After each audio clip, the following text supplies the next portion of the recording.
Might be simpler if I just tell you what states are not under winter storm warnings. That's how many states are under winter storm warnings tonight.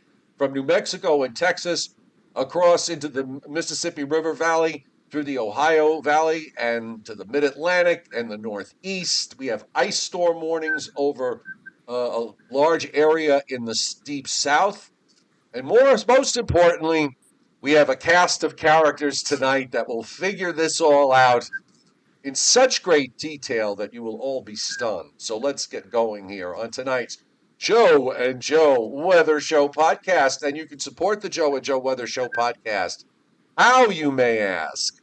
Well, I'll tell you how. You can use our Amazon referral link that's on the description to this podcast on YouTube to get you to Amazon and do your shopping. Amazon throws us a little coin for sending you there. The live Joe and Joe Weather Show podcast is therefore commercial free. So we really appreciate very much those of you who have shopped our referral link on Amazon. And Tempest by what? Hold on. Let me finish my open, for God's sakes, Dave. and Tempest by Weatherflow. Get the revolutionary Tempest weather system. Join the fastest growing observing weather network on the planet. The link for this is pinned to the top of the chat board and also on the descriptor to this podcast. And of course, Joe Rayo knows the coupon code. The coupon code, and this is very much meaningful for this upcoming week, winter 2026. And of course, if you use that coupon code, you can get 10% off most anything that you want to purchase from the folks over at Tempest, Joe. So here we are tonight. We're a group of we're the gang of five. On the upper left, a legend. The living legend. In his own mind. No, he's not. You got that right, Dave. No, a legend, an inspiration. He's the reason that Joe and I are here, along with a number of others. Alan Kaspar, formerly of New Jersey 101.5, and before that, various stretches on Fox 5 and on WCBS TV. Dave Tolleris, we all know David. We all love David because he's one of the most charming, kind, wonderful human beings. Yes. Meteorologist Bill Goodman, or if you read the FP3s from the various Weather Service offices, if you're reading Upton, you might read BG. That's Bill Goodman, and he's been on the show many times before. He is among many who has an open invitation. So we're all happy to have everybody here. We're going to have, it should be a really fun night and an interesting night. So, Mr. Rayo, let's get things going here.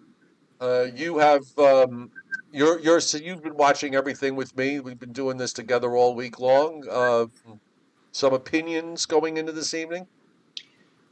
There's not much for me to expound upon that most of the professional meteorologists in the tri-state area have not already done so. We are going to be in for not just a regular snowstorm. I think we could call this a severe snowstorm. We're going to have a lot of snow, more snow than we've had in one sitting in a good long time. And Joe, I think at least across the lower Hudson Valley, 12 inches is a lot, and depending upon various scenarios, we could see in some places as much as 18 inches of snow before this is all over, said and done, early on Monday. So it is a major storm, and for all of the people, I'm going to keep pouncing on this because we do have on the chat board a few people who back in December were saying, oh, woe is me, woe is us. It's going to be another winter like last winter, very cold, but hardly any snow. Guess what?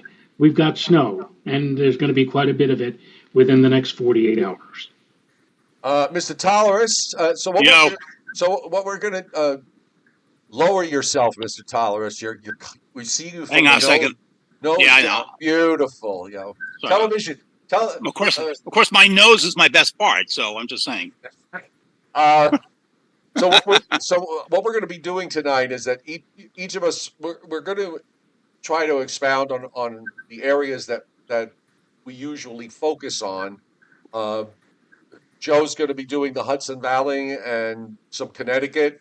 Yep.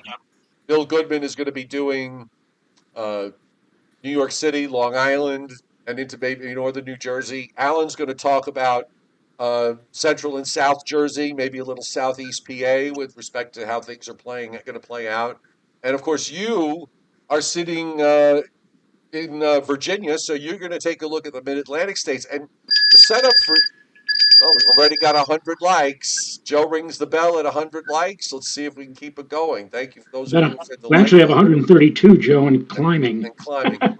So, Dave, you're in a bit of a different position because you're probably you have more area that's going to be dealing with ice, with freezing rain, and that, as we know, is really problematic. In fact, if you give me the screen share, if I can post it up, I just issued my first call map. I can post it. If Yeah, the shares there. Go ahead. Okay, let me see if I can post it. There we go. So, and let me see if I can enlarge this a little bit. Nope, that's not what I wanted. There we go. It's good. We can see all the way down. See it. It's great. Up there. All right, so this is in a whole area here. One of the things that's interesting about this is that this is for a Miller B, which is, remember, this started out as a Miller A. And then, everyone thought it was going to be a Gulf of Mexico storm. And if you go back and take a look at the data back on Wednesday, places like Indianapolis, Columbus, Ohio, Evansville, Indiana, they were getting 3, 4, 5, 6 inches of snow. Now they're in a solid 12 plus inch band. And this is a major Ohio Valley snowstorm. And the other thing about this is that usually when you have a Miller B, you have a primary low, and then you have the secondary low. And the secondary low takes over and bombs out. Well, in this instance, the primary low is almost as strong as the secondary low because the secondary low never bombs out. Right. So what that does is that drives a whole bunch of warm air into the lower mid-Atlantic. So as a result, I've been shifting. NWS down here in central Virginia has 4 to 8 inches in around Richmond metro area, and Farmville and Lynchburg and Roanoke. I have less than that. I think it's going to go over faster. I think the NAM salute, the 12Z, the 18Z NAM, I think it's the correct solution. I think it's lifting a lot more warm air. On the other hand, it also has a lot of sleet. And under the European keeps pushing this huge freezing rainstorm. And if you look at the GFS, the Canadian RGEM, the NAM, they have a ton of sleet here. And the sleet, that's a big deal because sleet is not nearly as destructive to the power lines as freezing rain. Right. So if I get a sleet storm out of this, I may not be complete without power for a week, as opposed to this monster freezing rainstorm. So I'm counting on that. And as a result, I have a lot more sleet. I mean, I do think eventually DC and Charlottesville and Harrisonburg, they all go into, freezing rain at the end. But I think most of it is going to be sleet in the Shenandoah Valley when it changes over up into DC. So I'll see. I'm taking a gamble here. I could be completely wrong on it. I could go over it, but I'm using short range models now because I get it. I get all this stuff faster. So I'm already in the short range time frame, and I'm seeing this trend for a lot of sleet. And it's possible the cold air could be deep enough so that when it melts down, it freezes and we get sleet. And that's what I'm hoping for. So that's what I have. That's what I'm trying to get across here on the first call map. Remember, Dave? Remember 3 days ago when the GFS pitched a shutout for the Mid-Atlantic and Northeast, and you were going to get a foot plus? No chance of that happening. No. I said, remember. Yes, I remember that. Yes, when it dropped it south, and then of course the next run it came back. 18Z came back north. Yeah, right. So, and that's one of the reasons why people often talk about the north trend. Usually, the north trend is when the GFS has screwed up the previous run, and now it's correcting itself. Right. Yeah, but yeah. Right. Back on Wednesday, I was getting 20 inches. So. Right. Unshare so that we can see the great Bill Goodman. Hey, Bill. And howdy. So, Bill, Long Island and New York in these situations often is sort of in the crosshairs. Not far enough north where it's locked in for all snow, not far enough south where it's all rain. Yep. And, we're straddling back and forth. And I'm curious as to, how you see this playing out for Long Island, for New York City, for northern New Jersey. Well, I think the current National Weather Service forecast for the city of Long Island is carrying too much snow right now, and that's just based on, Dave mentioned the 18Z NAM, and it's bringing warm air in aloft, and I have to wonder if it is done yet. No, I don't think. I agree, Bill. I don't think it is. So how do you see it in terms of numbers? How would you go ahead and lay out numbers for the fact that you're thinking that warmer air is going to be more important? Okay, well, I think what's going to happen Aloft, at first by is, the way, we should say aloft. yes, aloft. At the surface, we stay cold. We're going to get snow for the better part of the day on Sunday, so I think we're still going to see a good front end thump. Warm advection type snow, heavy snow probably from late morning into the afternoon. So I think the city in Long Island will still get at least 6 to 8 inches of snow. I think that's in the cards. The question is the timing of the changeover to sleet. I noticed the 18Z NAM is doing it pretty much right after dark, and if the QPF that I see from the model is right after that, could be an inch or two of sleet on top of 6 to 8 inches of snow. So we get, the warnings will verify. There's certainly going to be plenty of stuff on the ground, and that's going to be a pain in the neck to shovel. Don't have to worry about freezing rain up this way. There may be a little bit toward the very end of the event, but I think it's going to be primarily sleet, for the city and Long Island as we get into Sunday night. Alan. Yeah. People don't realize that where you are, you mentioned Ocean County, you're right on the Jersey Shore. You could almost, reach out and touch the ocean from where you live. But the shore microclimate is just, so different between there. And then when you go drive just a handful of miles inland on the other side of the bay and head toward the Garden State Parkway. Right. Well, I thought I didn't draw a map, but Dave's map, I think, looks pretty good to me. I would say that 3 or 4, which is what the latest NAM projected for Toms River, I could go along as a minimum, and an absolute maximum would be 6 to 8, and I think that almost is fantasy, to tell you the truth. The Weather Service was talking about 10 to 15 inches. That was in their general statement of the winter storm warning for Ocean County. I think is way off base, but I don't know. Well, Philadelphia maybe 8 to 10, but what about down around say Atlantic City and Millville? Well, in the southern counties, probably. Although the airport, Atlantic City, is 11 miles inland from the beach, so that makes a small difference. But I don't think it's going to make much difference there. I think maybe 3 or 4 inches at a maximum. I don't know. I'm not overly confident of a lot. Alan, I don't know if you know this. I spent many years in South Jersey. I don't know if you know this. No, I used to live in Vineland, and I graduated Deptford High School, and I used to live in Absecon. Okay. I used to go sneaking through Absecon,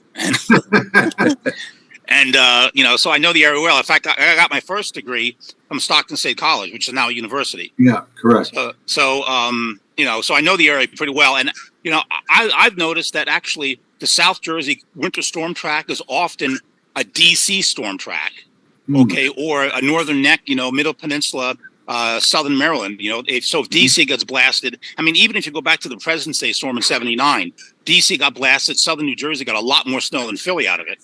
So I just noticed that it's just a climatological thing. So I happen to think you're right about the South Jersey thing. We'll see. Yeah. But yeah, I agree. It's not looking great for South Jersey, saying all snow at all. No chance of that. No chance at all. All right. Yeah. So since we were talking about the NAM, here's what I'm going to do. I'm going to bring up which one do you want, the 12Z or the 18Z NAM? Probably the 18Z. It's most current, even though. Yeah. So I'll bring up the 18Z map NAM on the screen. And while I'm doing that, I'm just going to say welcome tonight to everybody on the chat board, and welcome to those of you who are new to the Joe and Joe Weather Show podcast, or you might just be here most days but prefer to lurk in the background, as I like to call it. We're really happy to have you here tonight to see the 5 of us kind of mesh this out.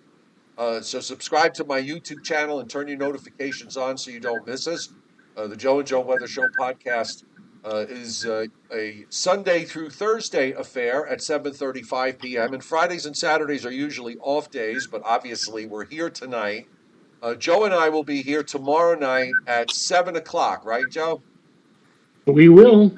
And Sunday, we'll probably do a show, a midday show, and then come back again in the evening. So mark it all down because after Sunday, we're taking the day, at least one day off. Yeah, yeah. Okay. Hey, this usually Friday nights I spend most nights on Pornhub, so this is working out great for me.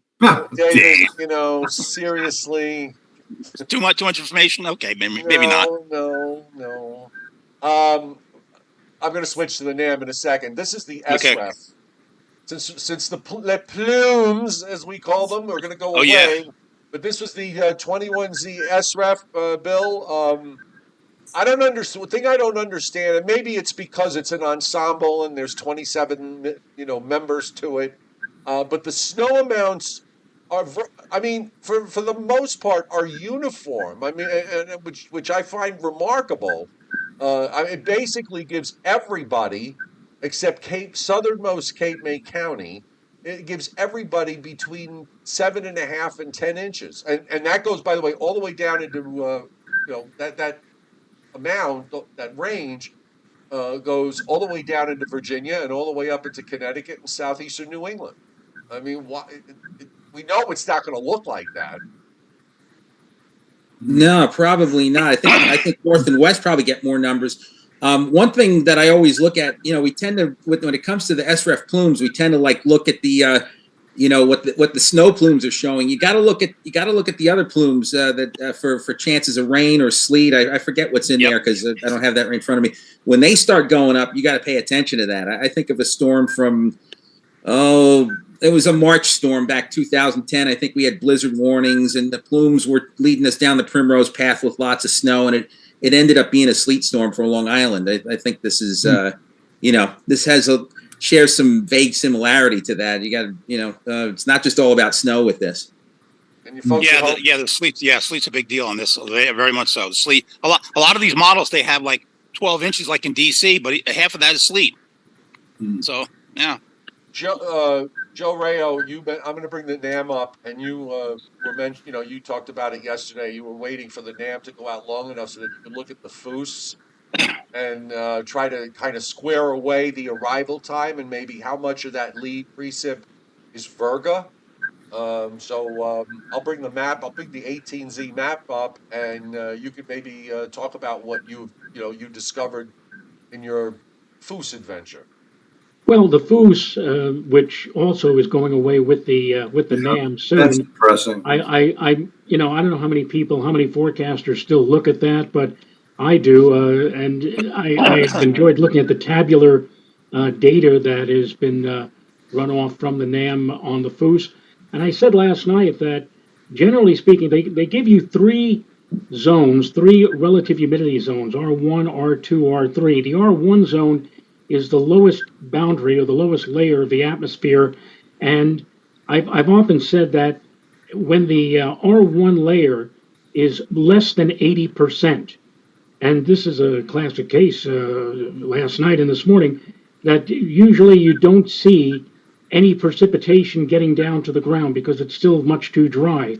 It appears that with this particular case, we're probably, and I'm looking at, let's say, this morning's LaGuardia run. They had it just under 80%, but they also had a vertical velocity of something like plus 9.9. So there was a tremendous amount of vertical lifting, a tremendous amount of potencies, if you will, in the atmosphere. And yes, the lower level of the atmosphere may have been too dry initially at that hour, 12Z. 7 o'clock in the morning on Sunday, but I can tell you that right after that, with all of that vertical motion, what's going to happen is that we're going to start off probably with very light snow. And in fact, people looking out the window Sunday morning, they say, "Oh, look at that! It's a gentle light snow. It's so beautiful. Oh, it's so nice." And they're making such a big deal out of this. Well, yeah, initially, you get that puffy, powdery, very light snow in Until it situations gets like this. saturated. And then literally it's like the dam has suddenly broke. And all of a sudden you go bang into straight light to moderate snow. And then eventually, and I'll show this in a little bit, the time frame when we're probably going to be seeing heavy snow coming down at the rate of at least an inch or two per hour. And that is going to be when the maximum of the storm is going to be passing on through, probably sometime during the afternoon on Sunday. That is going to be where we're going to get the lion's share, I think, of all of this action is Sunday afternoon into early Sunday night.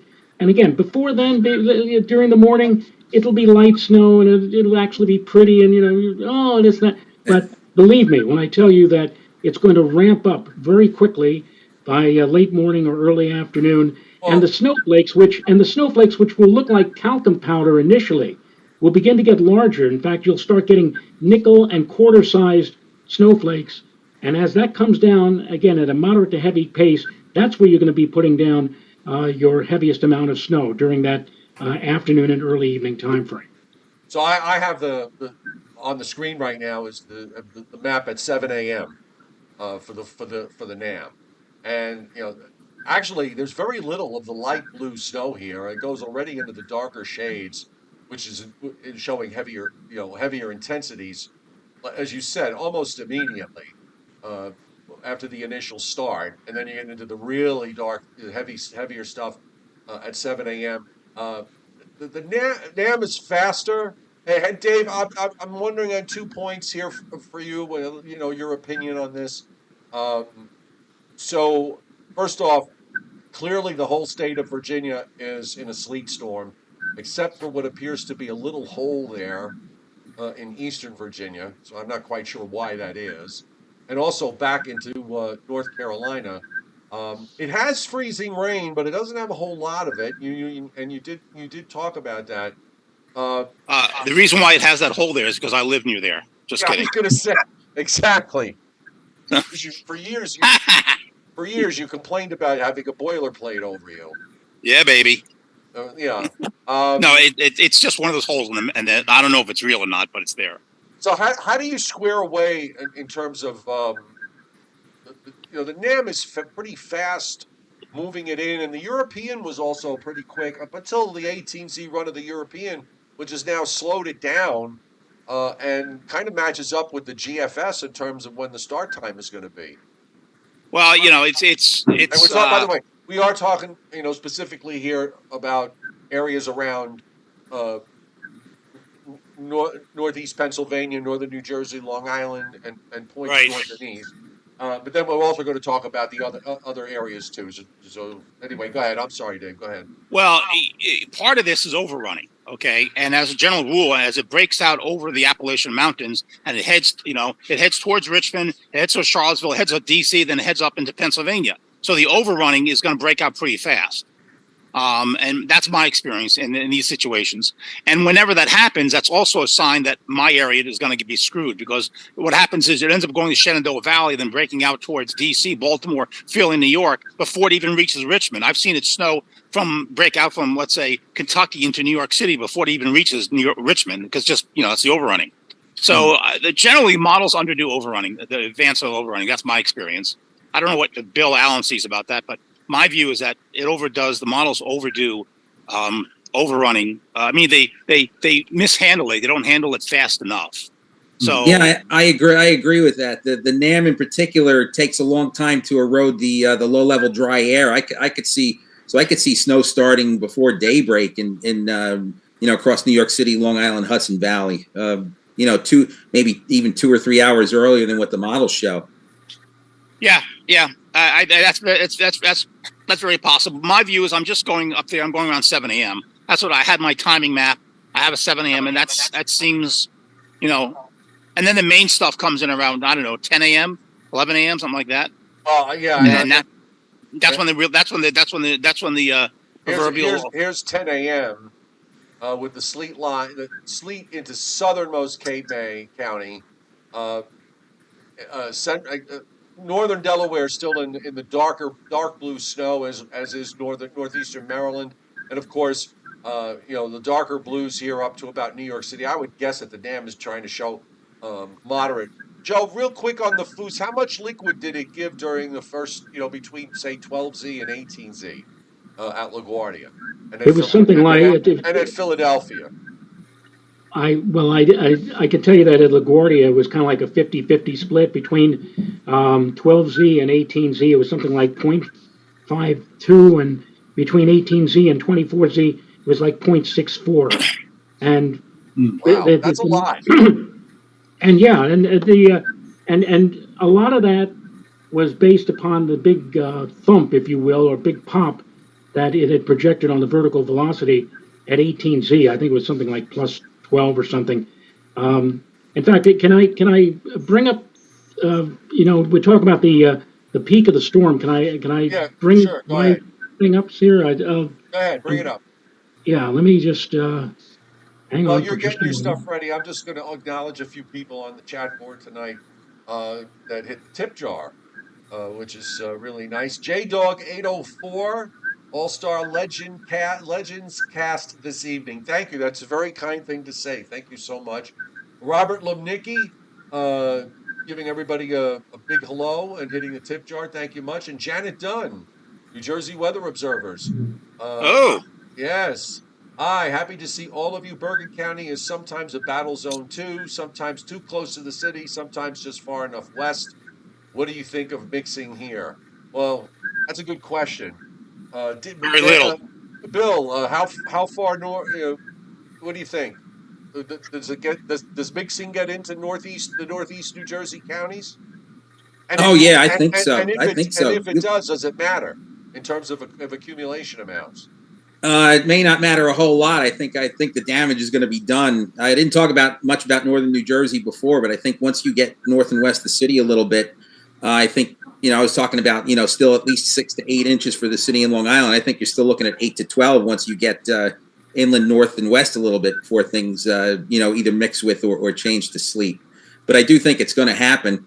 It's kind of a weird system when you have an 850 low to the west and the 850 and 700 low off to the west, and the 700 millibar winds are screaming out of the southwest at at 70 knots. There's no way that the warm air is not going to get up there, right? Yeah. The warm air is going to get up there. It would, the lift would have to be tremendous to offset that. So, I mean, it may be a little bit of a battle as you go farther north into the, into interior Connecticut, northwest New Jersey, Hudson Valley. But I think, at least for northeast New Jersey, I think, they're going to see some sleet as well. Alan, the NAM at 18Z says you better have the tin cup ready. I'm sure. Sure. That's an inside joke between Alan and I because, he changes terrain so fast sometimes that it could be snowing to beat the band everywhere else, and he's either raining or sleeting or whatever. So I've often said to him, you should just get some dark glasses and a tin cup, walk around, and the tin cup should say, sleet. Really? All right, Joe's all set to go. So Joe Rayo's all set to go. A little FGEN. Yeah, genetic forcing, baby. The FGEN, for those who are new to our program, it lines up with the greatest amount of atmospheric energy. Sometimes it's also referred to as omega. Back in the day when we used to work with those old-time models, the LFM and the NGM, and now it's still with the NAM, we're looking at vertical velocity. The higher or more intense the FGEN, that, generally speaking, will tip you off as to where possibly the heavy snow bands are going to occur. And yes, sometimes even a bit of convection. Sometimes you'll even get some lightning and thunder when you have these very significant areas of FGEN. Now, this is I'm using the 12Z, the earlier run of the NAM, and this is as of 15Z or 10 a.m. on Sunday. And if you'll notice, here is the New York metropolitan area, and the metropolitan area is literally surrounded by FGEN, if you will. It would appear that the activity, and I mentioned this before, will really start to ramp up by late morning into the afternoon. Now, the nice thing about the NAM is it goes at increments of 1 hour, but I'm not going to do that. I'm going to go 3 hours. This is 18Z, and look at that. the Long Island, Northern Jersey, New York, and the Hudson Valley is just smeared, if you will, with atmospheric energy. And again, if you're going to get banding, if you're going to get heavy snow bands, I feel, this is where you have to look for it. This is when you see, and especially so, this FGEN is so tightly packed. The gradient is so tight that you can see it just melds into one giant blob of purple, if you will. But now notice on 21Z, this is for 4 p.m. on Sunday, the whole area just rapidly lifts out and away to the north and east. Yeah. So if you take this at face value, you would say that the worst of this storm, based upon the NAM, might be from about 10 o'clock in the morning to about 2 o'clock, 3 o'clock in the afternoon. And then all of a sudden, while it will still be snowing at 4, it will have lightened up quite a bit. But that's just one model. Let's take a look at one of the global models. Let's take a look at the GFS, which I know that Dave especially loves. Yeah, baby. The 18Z shows that the area of maximum FGEN or omega is still south of the New York City metropolitan area. Yeah, so you can see that the GFS is slower than the NAM, and in fact, unfortunately, the GFS does not go in 3-hour increments or 1-hour increments. It goes at 6-hour increments. So the next run or the next increment will be 0Z Monday or 7 p.m. on Sunday. So we're going to jump 6 hours from 1 o'clock p.m. on the GFS to 7 p.m. Bam, there you go. So if you go by this, sometime around 3 or 4 o'clock is when this area of maximum FGEN will be passing through the New York City metropolitan area. And that may very well be when we are looking at the snow coming down at its most intense, hottest, and heaviest, if you will. And now crumple that up, and let's take a look at the European. The European on at least the tropical tidbits goes at 3-hour increments. Here we are at 18Z Sunday, and you can see that it is encroaching upon Long Island, New York, and northern and central New Jersey as of 1 p.m. on Sunday. Now we move to 4 o'clock Sunday afternoon, and according to the European now, that is when we're supposed to be getting hit the hardest with activity. And then as we move to 7 p.m. on Sunday, look at that. It just bounces away to the north and east.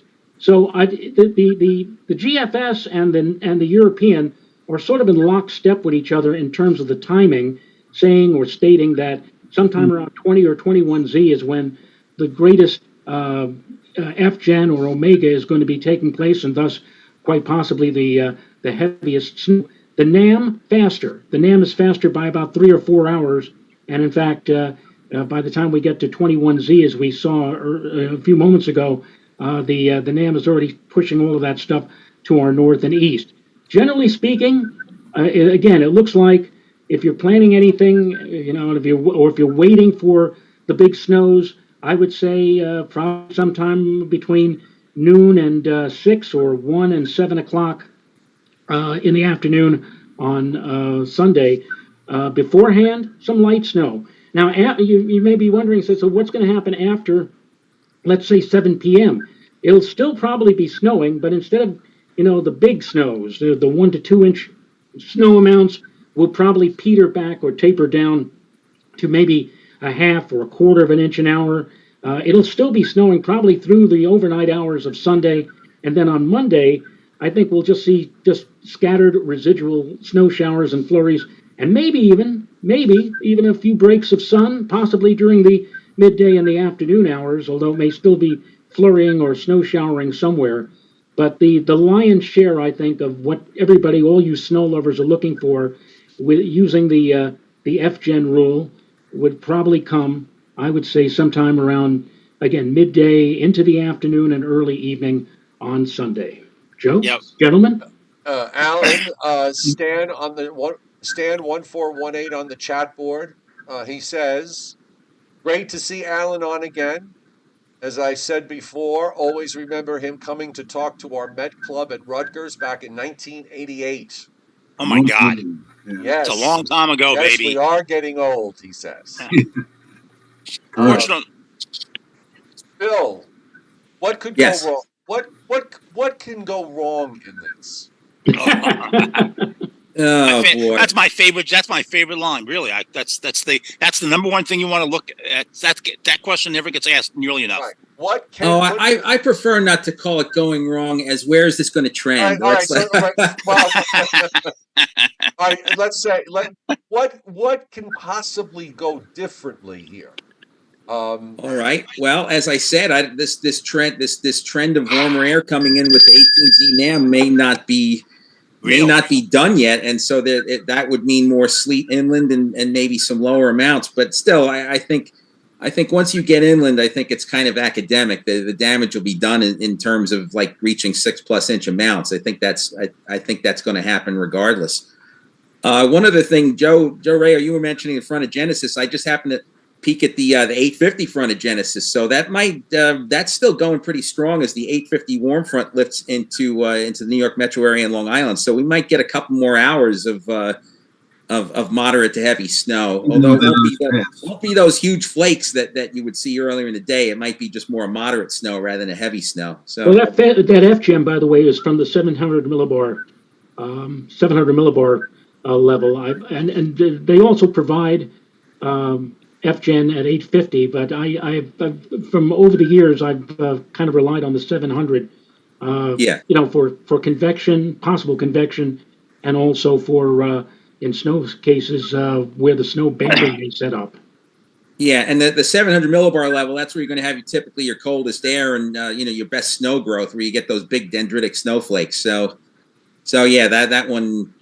That makes most sense to look at that. And as I say, as after that lifts through, you'll still be snowing, but it won't be, it may not be quite as heavy as that first shot. Dendrites. Exactly. Dendrites. The other thing is, other thing that people want to keep in mind here is, I don't know if anybody's looked at this, but this thing has a monster dry slot that's coming up Sunday afternoon, evening from the Carolinas, from Tennessee. I mean, the dry slot punches almost the dry slot by 1 o'clock. 6Z Monday, so like midnight, 1 o'clock in the morning Monday, that's punched all the way up into New York from the Western Carolinas. So this thing shuts off like the Eagles' offense. I mean, it just collapses once it pushes up there. So there's a big dry slot coming. Is what I'm trying to get across here. So once it ends, it's over. Well, hence the reason for my mentioning on Monday that there could be some breaks of sunshine, and not. Yeah, dry slot. You wake up on Monday morning, hey, look, it's bright and sunny outside. No, I don't think that's going to happen, but I do think that there'll be enough dry air penetrating to open some holes in the clouds from time to time on Monday. And again, there'll probably be a lot of snow shower and flurry activity scattered about as well. One point I wanted to make down here in particular, if we have this massive power outage, okay, the temperature, I'm sure you've all seen them, on a Tuesday morning, Wednesday morning, Thursday morning, Friday morning. I mean, many of the models are showing, with snow on the ground, readings getting down to 0 or colder in New York City and Philly and DC and Baltimore, and certainly in the rural areas of Northern Virginia and the Shenandoah Valley where there's significance on the ground. So, while you guys up there look great and you have the nice snow, down here, if you get 3 inches of snow, you get 5 inches of snow, you get the sleet, you get the freezing rain, and then you lose power, you're going to be in real trouble for the next week because your overnight lows are going down to 0 and single digits. I mean, it's a real problem. And I'm not sure if everybody down here is really aware of how bad it could be down here with, losing heat in that kind of cold for like days. Well, you're talking, I'm here in North Georgia, and yeah, I've seen a couple of runs. I haven't looked lately. But here in the North Georgia mountains, I think on one of the mornings, I think it was Tuesday morning or Wednesday morning, that it gets me down to 3. And people don't, and I was, looked at some of it gets darn cold up here. I mean, I've been below 0 several times. I've been here 5 years. I've been below 0, I would say probably 4 or 5 times. Joe, what's your elevation again? I'm 2,200 feet. Yeah. It gets really cold here. So Dave's, a lot of people also don't realize the topography in Virginia, North Carolina, down to Georgia is it's mountainous. There's mountains. There's valleys. Also, there are there are very few. There are no real metro areas. Okay, you've got Charlotte, and you've got a couple of small cities in Western Virginia, but for the most part, it's wide open rural area here. Yeah. So, And you lose the power. It'd be a long time to get it back, especially if it's widespread. It's, All right, I'm really worried. That's why I'm praying to God for sleet. Please, sleet. Please give me some sleet. Well, Dave, since you're talking about it, I still have the NAM up, and I got it covering the Mid-Atlantic states. Maybe you can get into, how this plays out across Virginia, North Carolina, South Carolina, Kentucky, Ohio, West Sure. Virginia. Because there's snow on the northern flank. You've got all that sleet that the NAM is indicating, and there is a band of freezing rain that comes out of Georgia and eastern Tennessee, and Yes. then runs up into Kentucky. Yes, and then there's also another band of freezing rain on the east, just east of Richmond, almost up to Patuxent River, between Richmond and Norfolk, and it goes down towards. I got the NAM on the screen. Right. On the so this is Sunday at 10 a.m. Yeah, and so that is much less freezing rain and sleet than what the European is showing, which just overruns everybody with heavy freezing rain and sleet. So like I said, I'm hoping it's more sleet than freezing rain, but So, and also the other difference is, also if you look at the NAM QPF amounts down here, hold on. Let me bring them up.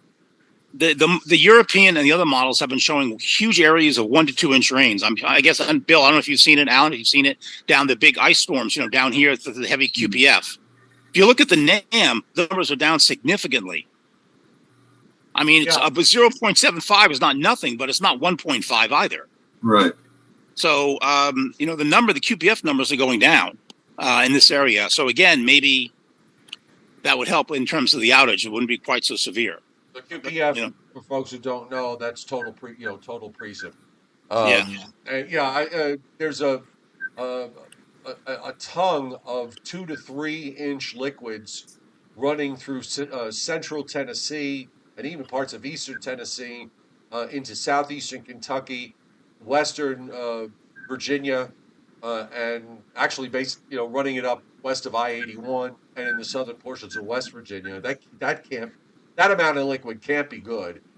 Joe, are you the only one that can see those maps? I can't see them. You need to have the YouTube show up on your screen. Oh, okay, now I understand. So you can watch it at the same time. Yeah, I see it. So I mean, are these numbers real? These 4-inch plus amounts in Central Tennessee? I mean, of what, sleet? Freezing rain? This is liquid precip. Yeah. I mean, is that real? Is it going to be that much liquid in that area? Well, a lot of that is also. I'm not sure if all that's freezing rain, because everything's lifted north. So let me take a look, see what I did on mine here. Actually, that's only out to 60. Yeah, that's most of it. So what about all the liquid amount? The liquid amounts in the Northeast are generally on the order of 1.25 inches to 1.75 inches. That makes sense. Yeah, and so, some of that's going to be snow, and then some of that's going to be sleet, and some of that's going to be freezing rain. I'm just hoping that it's not all freezing rain, because what the European model's been doing is it has all of that as freezing rain. That is all of it as freezing rain, and that's really bad. All right, let me bring the European up. So now I don't know if the pivotal weather shows the difference between freezing rain and sleet. So okay, so the snow maps on pivotal, when the snow accumulation maps are clean, there's no sleet in those numbers. Yeah, the one on tropical tidbits that has the sleet shows up on those numbers, and that's why you've got these crazy numbers of 15, 16, 17 down in North Carolina and Southern Virginia. Somebody looking at that and not realizing that it's doing it with sleet and not with and it's not. I mean, you're not going to have 15 inches of sleet clearly, but it's a flaw in that map that because it it doesn't take the sleet out. The pivotal maps do, and you mentioned the European with all the freezing rain. I'm going to bring up the freezing rain QPF uh, on the European, and I mean it's got all these big amount. I mean inch and a quarter, inch and a half of in Southern Virginia, and 3/4 an inch to an inch as you go further north into Virginia, and big amounts down into the Western Carolina mountains. So you're saying this, you're saying that the European is showing freezing rain, but you think this is all going to be sleet, or at least you're hoping that this is all going to be sleet. I'm hoping it's going to be because of the depth of the cold air, but and the European does have a slight warm bias, and that warm bias, can wear away that low level 2,000 feet, so you end up getting freezing rain more than sleet. So, and in fact, here, let me see if I can show this. Yeah, this is good. Let me save this one. I can post it here. So let me go over to the screen for 1 second, and I'll do the share screen here. Go ahead. Okay, so let me call this one up. Can you see? Let me see if you can see this one here. Yeah.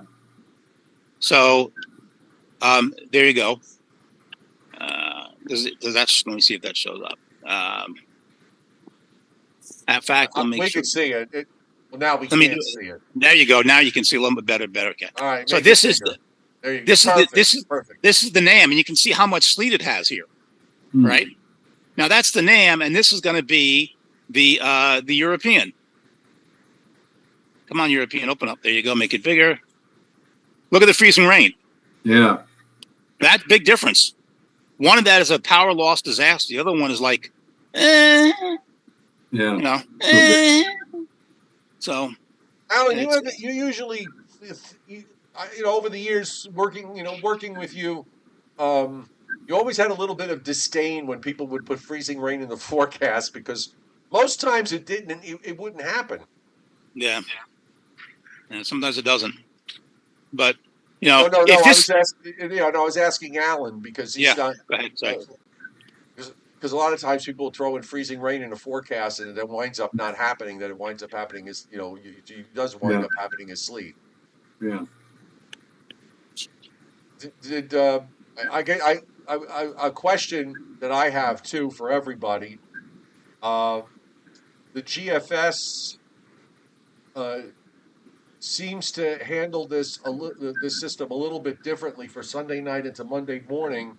My impression is that the GFS is strengthening maybe the secondary a little bit too quickly, and you got the upper trough that's swinging to the east. The GFS wants to have it changing back to snow and snowing probably into the morning hours after daybreak.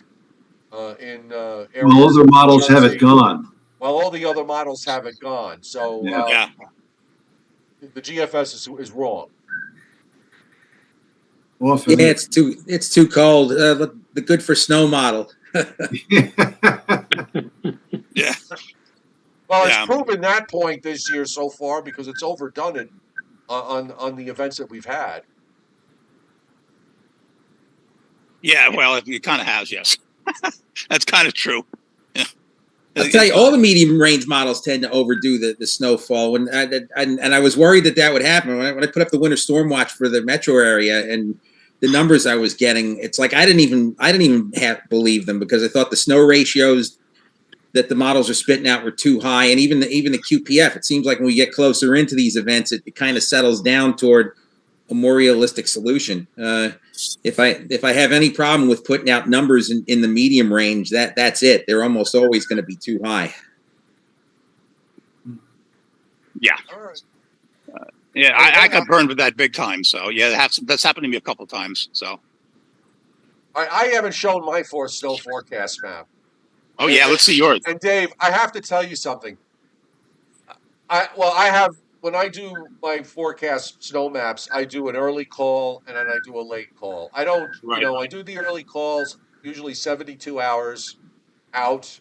The late call I will do tomorrow, the day before. But I try desperately to shut myself off from social media or anything else. I don't want to see what anybody else is doing. I want a very clear head.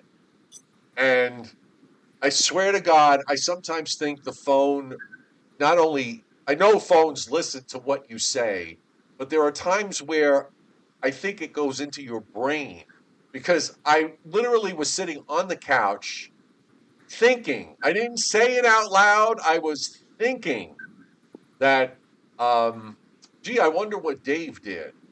Okay, I had already done my map, but I was thinking, Right. I wonder what Dave did. I wonder what Jesus would do. Yes. I turn my, so I go to my phone, I open the Facebook app, okay, and what is the first post? I didn't search you. What is the first post that's up there on my feed? Your first call. And I was, and I smiled because of how that happened. And then I looked at what you did, and I looked at what I did. I said, boy, we were pretty close. Joe Rayo's got his up, and then I'll bring up mine. Okay. Yeah, basically, I've got depending upon where you are on Long Island, I guess you 8 to 12 inches, and depending upon how much sleet or ice mix in, it could be closer to the 8. And places, let's say along the North Shore, who hold on to the colder air longer without seeing much in the way of ice, you may get closer to 10 or 12. It's that kind of a thing. New York City, also in that 8 to 10 or 8 to 12 inch area.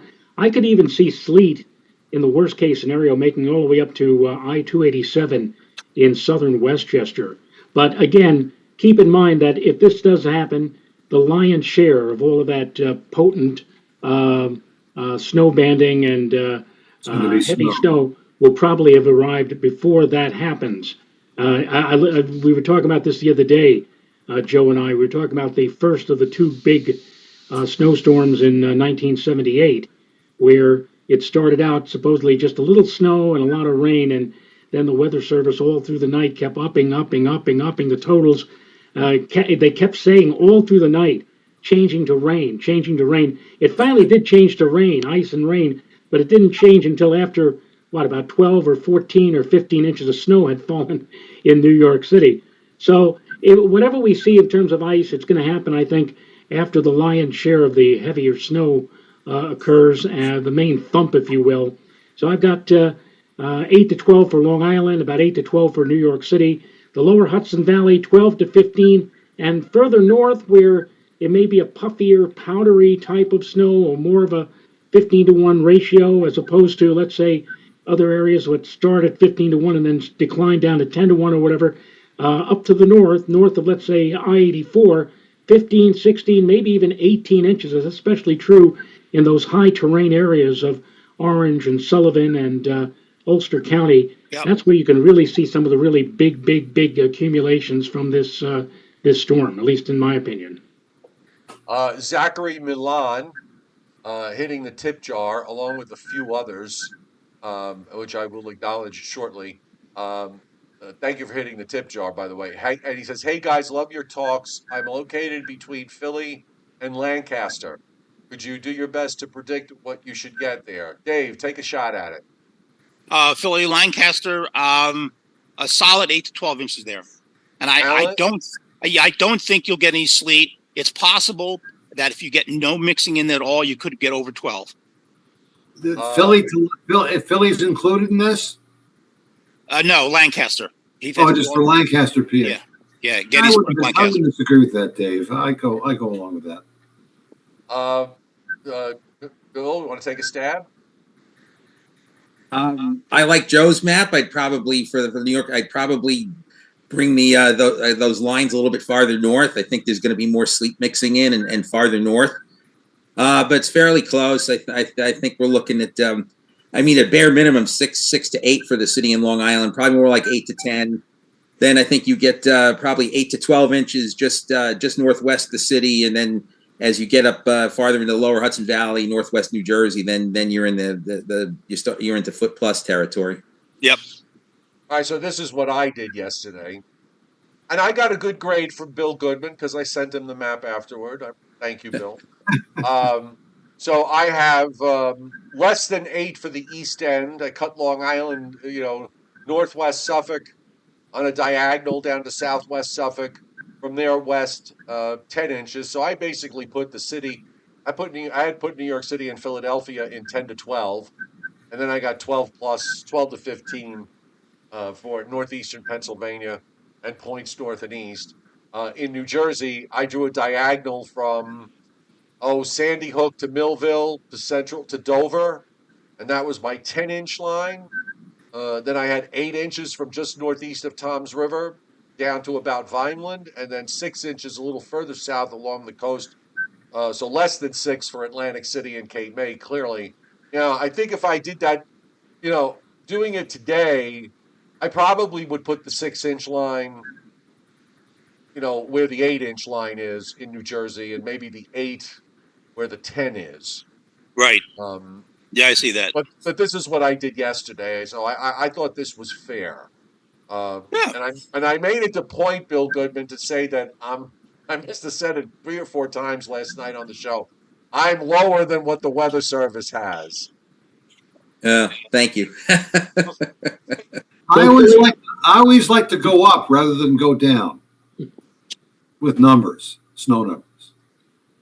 Well, it certainly is easier to go up than to go down. When you go up, it's sort of for a forecaster. I think it's a sort of it's a different emotional feeling, because you want to get people don't realize how fluid what we do is. Yeah. And they seem to think that the very first time they ask the question that we should be able to give them the exact, if it's 3, 4, or 5 days before, that somehow that we have this magic ability to give them the exact answer. And it's so frustrating to me because, we work in a science and dealing with an atmosphere, and everything that we look at is so fluid and constantly changing, almost to the point where it's impossible to keep up. And I don't know, I guess it just hacks me off. But Alan, you're right. It's easier to go up, but when you go down, I always kind of feel, it makes me feel bad because I don't like to. I don't think any of us like to get it wrong. Right. Amen to that. Right. X Black Jeep X hitting the tip jar, but also asking a question specifically about plowing. I guess he works for a plow company, or he's plowing for a DPW 10 miles west of Boston. Lots of different thoughts here. What do you experts think for a place 10 miles west of Boston? Belly high to a tall dog. That's got to be 12 plus, don't you think, Dave? Yeah, belly high to a tall dog. As the late, great Jim O'Brien used to say, belly high to a tall dog. Remember him? The greatest. So they probably are not going to have any changeover. I mean, I didn't look close enough. No, they won't. I don't think so. They probably shouldn't have changeover issues there. Cape Cod maybe, but not west of Boston. Negative on that. So. Well, gentlemen, we're coming up on a full hour. We have done quite the exposition here. Is it time to monger about the next one? Well, yes, okay. I want to hear your thoughts about that. Huh? I want to hear your thoughts about that, because I've been looking at the same thing you guys have, obviously, the GFS in particular. Other models are hinting, but barely hinting. All right. Wait, hang on, guys, just for a second. I'm going to let me bring up the GFS, because, when I saw it, I was at a red light, waiting for the light to change and go green. Like what? Oh my God! Yeah. So this is the first thing. And for you for you young folks out there, don't weather model and drive. Yeah, no, don't. Especially on you think texting and driving is bad. Weather modeling is even worse. Try weather modeling when you're looking for a 540 and going 65 miles an hour. It doesn't work. Okay, it doesn't work. So this is for next weekend, and we've got all this cold air behind all of this. And you're right, Dave. There's an Arctic high that's coming down behind this, Yes. And the thickness has really dropped down all the way into the southeast. There's a weak disturbance dropping southeastward on Thursday with some light snows in the central Appalachians, and there's an offshore low that's Yeah, going well, to form. that might clip Eastern Virginia or northeastern North Carolina when it develops offshore. That's possible. Yes. Right, but then the European has had. I didn't look close today. The European also has been making this Gulf low Yes. on come next weekend. And it crosses the Florida coast, and you've got another bitter Arctic high coming down, and there's Right. an Arctic front that's moving rapidly into the western links with a powerful upper trough that's going to dig down and swing around. And to me, this looked like, and I was saying this to Bill Goodman before we went on. It looks like the way the GFS has this. This actually looks like the March '93 storm, except it tracks just offshore. And Right. yeah, so so now that everybody has seen the fantasy that the GFS has painted for next weekend, Dave, in 5 words or less, tell us what you think. So I think I know what you're going to say. We are all gonna die. 5 words. Okay, so the other one to look at is the European. Now, the thing about it, I'm looking at the European. You can also look at the 18Z AI European, for example. All right, And- I'll bring that up now, and I'll run it over Yeah. while you're talking. And it's So- very similar to the 12Z. And the thing about it is, what we've seen with every storm this winter is a northward progression. Mm. We've seen that with every storm, and some of them have even gone northwest. So having a low, which is a couple hundred miles off the Hatteras coast, it might be too far off the coast, but then again, it might not be. So it's something to watch. Let me call up a really big map here so I can take a look at it.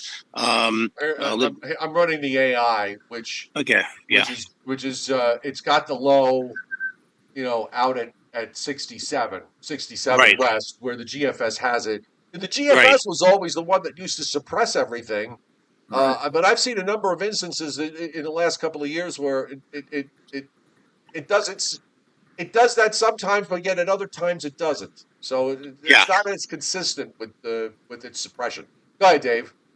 yeah. So let me save that, and then I want to go to this map here and save this, and you can save it here. Okay, and then I'll call it up, and you can go to over here so I can share the screen and share this, and then so I don't know if you can you see this on the screen? Let me make sure that it's showing up here. This the Yeah, European it's, AI, Dave? Yeah, that's the European AI. Okay. So what's happening is you can see the energy if the northern stream is dropping into the southern stream. You can see Right. that happening. Okay, and then if you go to the surface map depiction here, there we go, and then you can see it's off the coast. Right. Okay, and then if you advance it a little bit, it does that, which is a nice hit, and that's really great to see. And let me see if I can change 500. No, it's not wanted. There. So you can see what's going on here by going back to this is February 30. This is January 31, February 1. You can see the northern stream is dropping into the southern stream. See how it drops in and it begins to phase? Okay. Now at that point, it's negatively tilted on the southeast U.S. coast. So if the system bombs out and closes off, it'll roll up the coast. But if it doesn't, it'll be a Virginia, North Carolina snowstorm, allegedly. And the other thing is, take a look at the energy in the Dakotas. You see how that's dropping down behind it. So and that kind of feeds it. And then you have another system coming in behind it, which closes off for February 3rd and 4th in the Midwest and comes to the East Coast. It's So very, this is Dave, very it's active very pattern. blocky. It's very blocky. Yes. Yep. It's very blocky, and you can see that change to the region here, North America, and you can see the blocking way up there in Greenland, up in this area here. Is So, that a 50-50 low? well, what happens is what they keep coming with 50-50 low. So this is the January 31. There's the low over Newfoundland, Canada, and here comes this next energy for February 1 in Texas, and then it goes to Georgia, right down in here. Okay. Then that goes up to southeast Canada. And then here comes the next one for February 3rd and Oh, it's 4th. right behind. underneath and behind it. So, There's one so after much, another.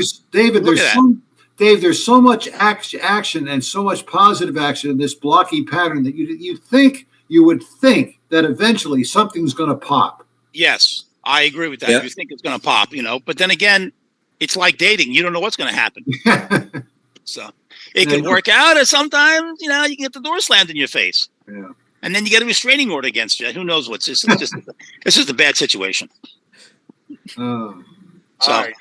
and you can see and this is 360 hours out. It's the operational. I get that, but still, that's a monster block over Greenland. Yeah. So, and it just remains really cold. So I'm very happy with the winter forecast. I'm doing good. So The Euro weeklies have it below normal pretty much all through February and even into the first week of March. yeah. I would think that that's probably too long. I mean, if the MJO is going to go into phase 3 or 4, presumably if it stays out of the neutral circle by the end of February, March, we should be able to get out of the pattern by that point. But that's speculation. Well, we have a few, from what I was looking at with the MJO, we have the Nat Julian oscillation.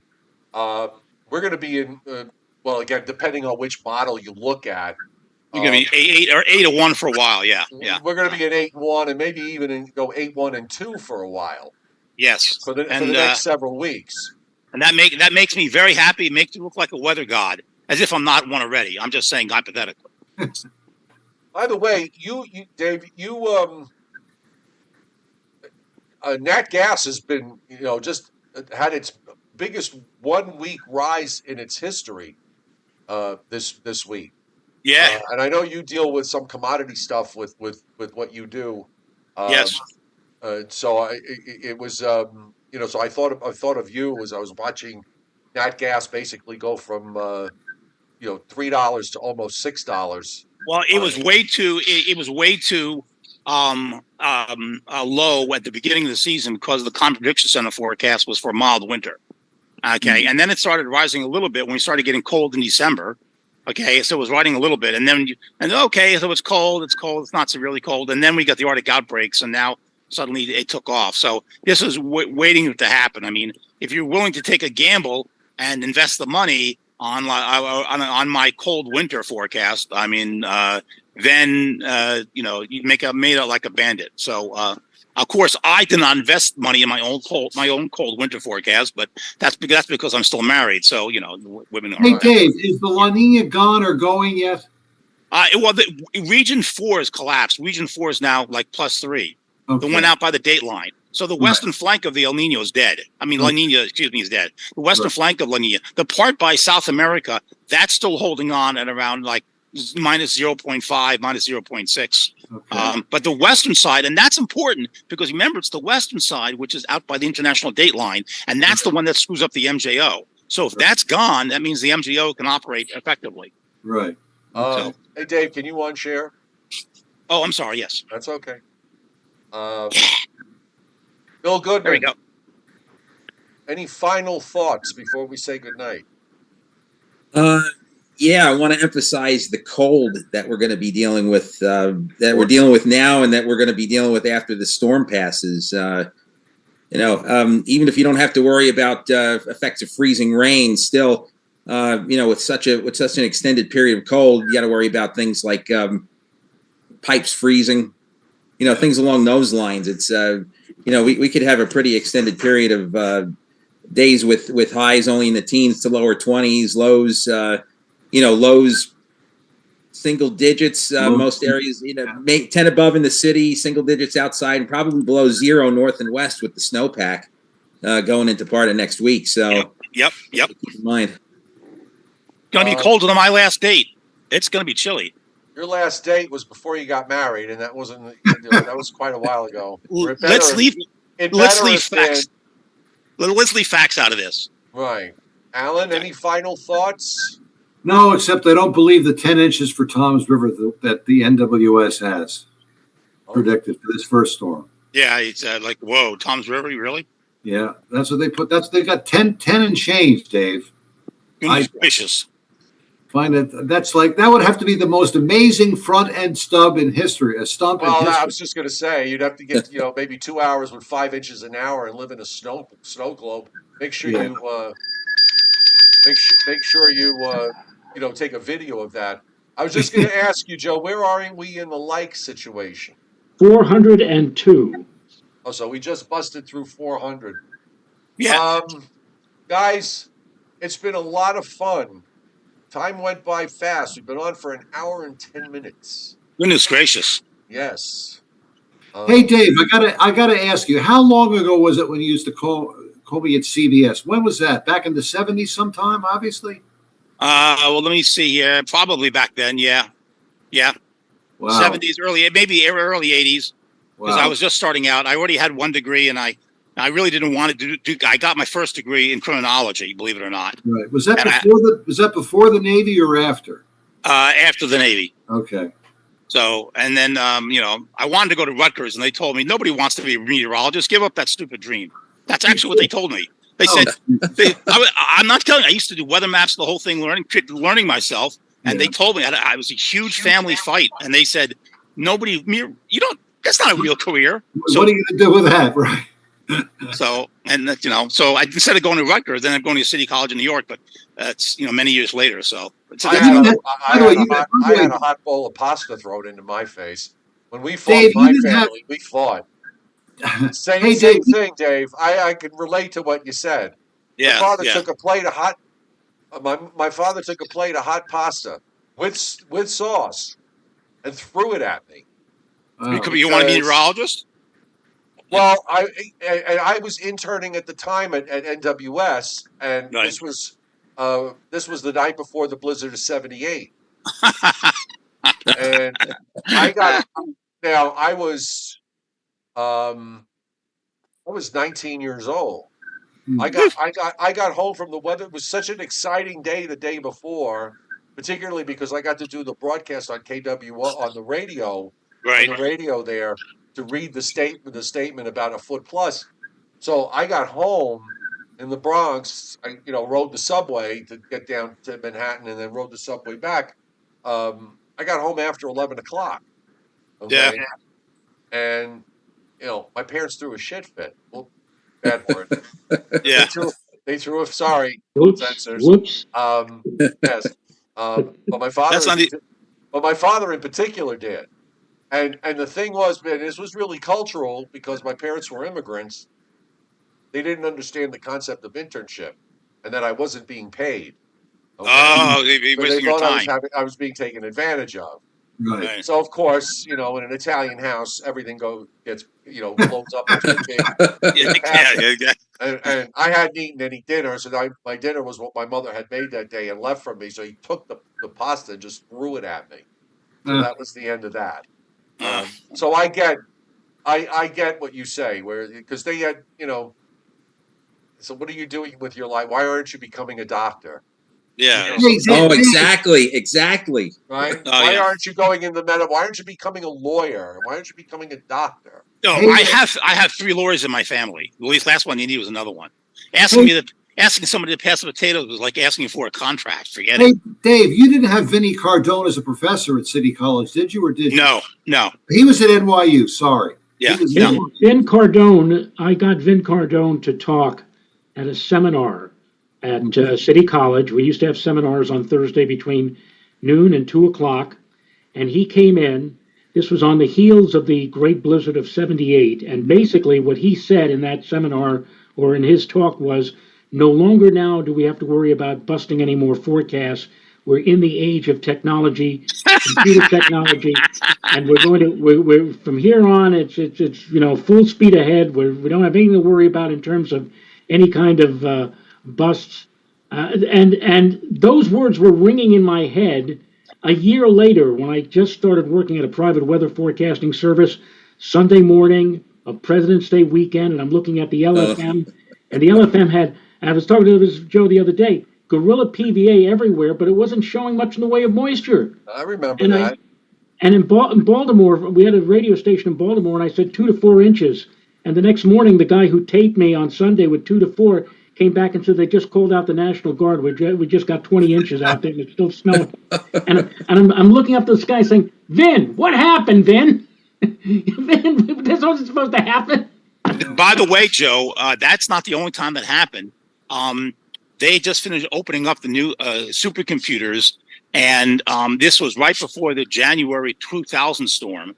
And I think Louis Uccellini had said, I think of the Washington Post and Capital Gang, that the day of weather surprises is no longer going to happen because you have this new. That's the second I did that, and then like 2 weeks later, the January 2000 surprise blizzard hit. The one supposed to be out to sea, and then it came in and it bombed North Carolina, Virginia, and D.C. So just stop saying surprises aren't going to happen because that's you're asking this. Well, don't ever say it. Don't ever say it. It will never happen. Right. Okay. Right.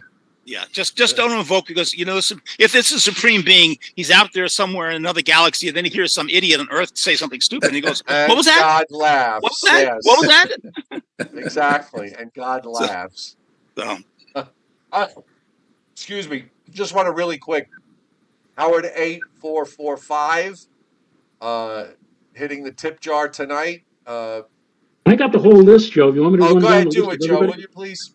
Sure. All of you, and if I missed somebody, I apologize, but as fast as my hands could write here, we had people hitting the tip jar tonight. Donald Colgan, Sean, Mike Bogret, Birder Lady, Carl Semkow, Joseph Carr, J-Dog, Robert Lumnicki, Janet Dunn, Jason Kaplan, Bilbo Swaggins, Rich Rotmansky, Kenneth WHU 51. I'm wondering whether or not that's a call sign for a ham radio operator. Junior Ferrante, Stan 1418, Zachary Milan, Howard Warder 8445, X Black Jeep X, V Pressler, and Eric P. I think I've got them all, Joe. Did you say Bilbo Baggins? No. What? How does he say? The one that's not Bilbo Baggins. He transposes a letter. What is it, Joe? What, Bilbo Swaggins? Yeah. No way, really? I thought it was Bilbo Baggins. I'm like, oh my God, it's Frodo's dad. Yes, exactly.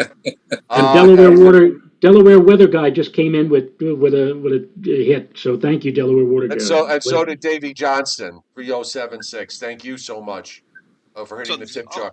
So guys, the former manager of the Mets is a weather fan. I didn't know that. Apparently.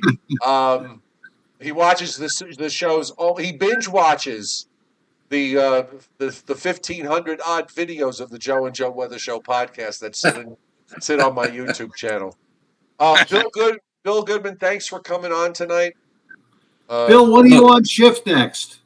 This weekend. Oh, okay. I got the days. I got aviation tomorrow, and then I work during the storm. I got the public desk, so that's going to be a lot of fun. Yeah, lovely. Good luck, Bill. Thanks, Alan. Thanks for coming on. All you got to do is just call me and say I want to go on tonight, and you can come on. Pleasure being on, Joe. We had a great time. Dave Tolleris. Well, you know how I feel about you. Yeah, like a bad dose of clap. I know. Just won't go away. Mr. Rayo, are you ready to go at it tomorrow night, you and I? Yes, I will be here tomorrow night, so 7 o'clock Eastern Time. 7 o'clock Eastern Time tomorrow night, and then we'll let everybody know tomorrow night what we're doing Sunday morning. So everybody stay safe. Have a great night.